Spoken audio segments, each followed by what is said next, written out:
एक और इन्होंने गेम किए, मरियम जिससे सच बोला ही नहीं जाता, उसकी दूसरी जो उसकी खिदमत गुजार, उसके साथ साथ उसकी चेली है दूसरी मरियम, और जावेद लतीफ।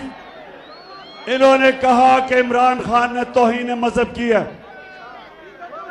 और इन्होंने पूरा टीवी के ऊपर प्रोग्राम किया कि इमरान खान ने तौहीन मजहब किया।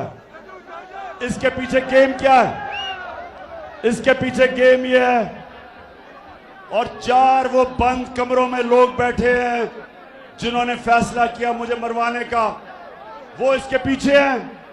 इन्होंने फैसला किया कि जी कहेंगे तौहीन मजहब किया, और उसके बाद अगर मुझे किसी ने कत्ल किया तो कहेंगे जी कोई मजहबी जुनूनी ने कर दिया क्योंकि इसने तौहीन मजहब किया। कोई ये कान खोल के सुन लो, मैंने अपनी सारी कौम एक टेप बना के रखी हुई है। जिस वक्त मुझे कुछ हुआ वो टेप आ जाएगी, रिलीज होगी, और वो 4 लोगों के नाम सारी कौम के सामने आएंगे जिन्होंने बंद कमरों में ये फैसला किया, ताकि मैं तो